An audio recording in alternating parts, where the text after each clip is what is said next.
ఏంటి రామానుజం లెక్కలు చూడకుండా దిక్కులు చూస్తున్నావేంటి? చూడండి గురుగారు, ఆయిల్ పట్టిన అడవి పందిలా ఉన్నాడు, కోస్తే కర్నూలు మొత్తం జరిపోతాడు, వీడికి ఆ బంగారు బొమ్మ లాంటి పిల్లతో పెళ్ళంట. ఏం కాంబినేషన్ అండి ఇది? కాంబినేషన్స్ మనం ఫిక్స్ చేసుకుంటే సరిపోద్దేంట్రా, ఆ పైవాడు ఫిక్స్ చేయొద్దు. ఏంటి చెప్తారు? అవతల వాళ్ళు పెళ్లికి ఏర్పాట్లు చేసుకుంటుంటే. ఓ అబ్బో, రామాయణంలో రావణాసురుడు కూడా సీతమ్మ వారిని తీసుకెళ్లి ఇంతకంటే బందోబస్తు ఏర్పాట్లు చేశాడు. చివరికి ఏమైంది, రాముడి చేతిలో తుక్కు తుక్కయ్యాడు. ఏవో పురాణాలు చెప్తూ ఉంటారు. సరే, ఈ యాంబియన్స్ కు తగ్గ రిఫరెన్స్ చెప్తాను. ఒక్కడి సినిమా చూసావు కదా? చూశాను. భూమికను పెళ్లి చేసుకోవడానికి ప్రకాష్ రాజు నానా పాపాలు చేశాడు.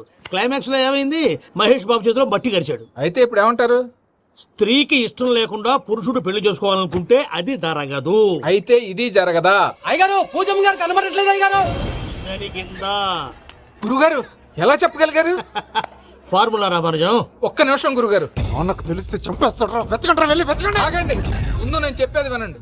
మా గురుగారు మామూలుడు కాదు, కళ్ళ ముందు తిరిగే కల్కి భగవాన్, కాలజ్ఞానం తెలిసిన వీరబ్రహ్మం గారు, సిక్స్త్ సెన్స్ ఉన్న సాయిబాబా. ఇలాంటి ఏదో జరుగుతుందని ఆయన ముందే చెప్పారు. పదండి, ఆయన కాళ్ళకి నమస్కారం చేసుకుందాం. రండి బాబు.